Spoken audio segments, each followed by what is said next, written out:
குழு. அக்டோபர் 7ஆம் தேதி ஹமாஸ் நடத்திய படையெடுப்பின் போது நிகழ்ந்த சம்பவங்கள் ஒன்றன் பின் ஒன்றாக வெளிவரத் தொடங்கியுள்ளன. இவை அனைத்தும் இஸ்ரேலிய ராணுவ விசாரணையின் முடிவுகளேயாகும். இஸ்ரேல் பத்திரிகைகள் தொடர்ந்து இதனை பரபரப்பு செய்திகளாக வெளியிட்டு வருகின்றன. அதிலும் குறிப்பாக இஸ்ரேலின் மிக முக்கிய ராணுவ தளமான நாகல்வோஸ் தளத்தை ஹமாஸ் சில மணி நேரங்களில் கைப்பற்றிய தகவல் வியப்பை ஏற்படுத்தியுள்ளது. அதனை மீட்க இஸ்ரேல் 3 நாட்கள் போரிட்டுள்ளது. இஸ்ரேலின் நாகல்வோஸ் தளம் காசாவில் இருந்து கூப்பிடும் தொலைவில், அதாவது வெறும் 850 மீட்டர் தொலைவிலேயே உள்ளது. தாக்குதல் தொடங்கிய போது வெறும் 65 ஹமாஸ் போராளிகள் மட்டுமே உள்ளே புகுந்துள்ளனர். அப்போது அங்கு ஆக்கிரமிப்பு ராணுவத்தினர் 162 பேர் இருந்துள்ளனர். இதில் 90 பேர் ஆயுதம் தாங்கிய நிலையில் தயாராக இருந்துள்ளனர். அப்படி இருந்தும் அந்த ராணுவ தளத்தை ஹமாஸ் அதிரடியாக கைப்பற்றியுள்ளது.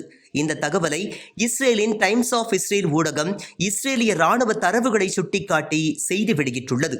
முதலில் 65 பேரும் 3ஆம் கட்டமாக மொத்தம் 215 ஹமாஸ் போராளிகள் அந்த ராணுவ தளத்தை சில மணி நேரங்களில் கைப்பற்றியுள்ளனர்.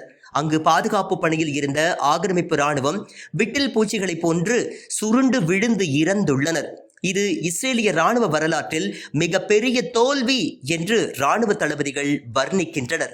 இந்த ராணுவ தளத்தில் இருந்துதான் அதிநவீன கேமராக்கள் மூலம் காசாவை இஸ்ரேல் கண்காணித்து வந்தது. ஆனால் அந்த ராணுவ தளம் தாக்கப்படுவதை அவர்களால் முன்கூட்டியே யூகிக்க முடியவில்லை. இந்த நாகல்வோஸ் தாக்குதலில் இஸ்ரேலிய ராணுவத்தினர் 53 பேர் கொல்லப்பட்டனர். 10 பேர் கைதிகளாக பிடித்துச் செல்லப்பட்டனர். எஞ்சிய ஆக்கிரமிப்பு படையினர் உயிருக்கு பயந்து பதுங்கியும் தப்பி ஓடியும் உள்ளனர். அன்று ஒரே நாளில் 40 இடங்களில் ஹமாஸ் இஸ்ரேல் ஆக்கிரமிப்பு படைகளிடையே சண்டை நடைபெற்றுள்ளது. ஒட்டுமொத்தமாக 5200 ஹமாஸ் போராளிகள் இஸ்ரேலுக்குள் படையெடுத்துள்ளனர்.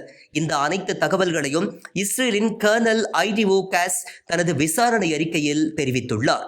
இஸ்ரேல் படையினரிடையேயான ரேடியோ, தொலைபேசி உரையாடல்கள், டேங்குகளில் பொருத்தப்பட்ட சிசிடிவிக்கள், பாடி கேம், நிலையான சிசிடிவிக்கள், வாட்ஸ்அப் மற்றும் குறுஞ்செய்திகளை சேகரித்து அதனை தனது ஆய்வுக்கு ஆதாரமாக சமர்ப்பித்துள்ளார்.